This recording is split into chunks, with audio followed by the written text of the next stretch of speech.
How 5 NASCAR drivers plan to survive Talladegas chaos. There are countless ways to describe NASCAR's longest track, Talladega Superspeedway. But perhaps the most common adjective is chaotic. At the 2.66-mile Alabama track, cars are required to race with restrictor plates, which limit their speed as a safety precaution because the long length of the tri-oval opens the door to dangerously high speeds. But a side effect of the restrictor plates is, like at Daytona International Speedway, the only other NASCAR Cup Series track to use them, drivers are forced to draft in larger packs and can't break away easily. So the tiniest mistake or failure could cause a massive wreck and eliminate half the field, aka the big one. Sometimes crazy things happen in practice too, like on Friday with Jamie McMurray, who's miraculously fine after wrecking. Similar to Daytona, truly any driver has the potential to win, and Talladega will crown its first winner of the season Sunday in the Geico 500, 2 p.m. ET, Fox. So here's how 5 drivers say they plan to manage the chaos.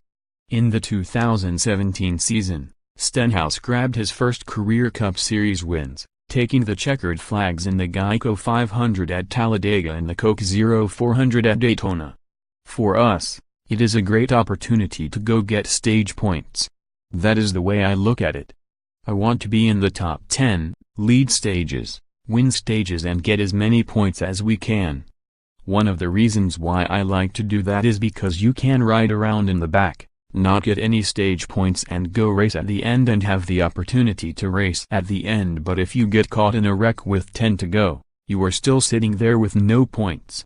For me, I am going to be aggressive and try to keep our 5th third Ford up front and get as many points as possible. I can't speak for everybody else, but I like driving hard and giving fans something good to watch. With 5 victories, Keselowski is the winningest active driver at Talladega. All time, he's third behind Dale Earnhardt's 10 and Dale Jr.'s and Jeff Gordon's 6 each. Maybe I have just been lucky 5 times.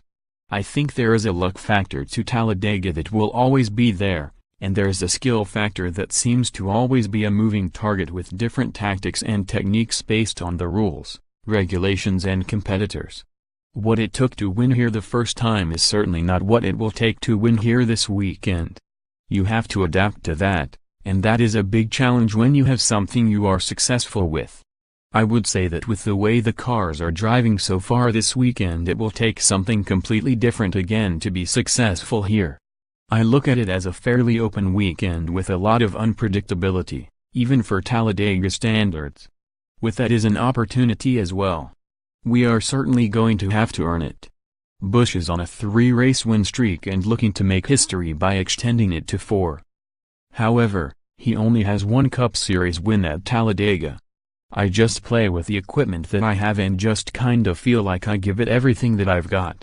I won't try to put myself in a bad spot to cause something, but it's always a challenge and it's always different. I feel like every time you go to a plate race, it's the same, but it's different and you just don't know what to expect.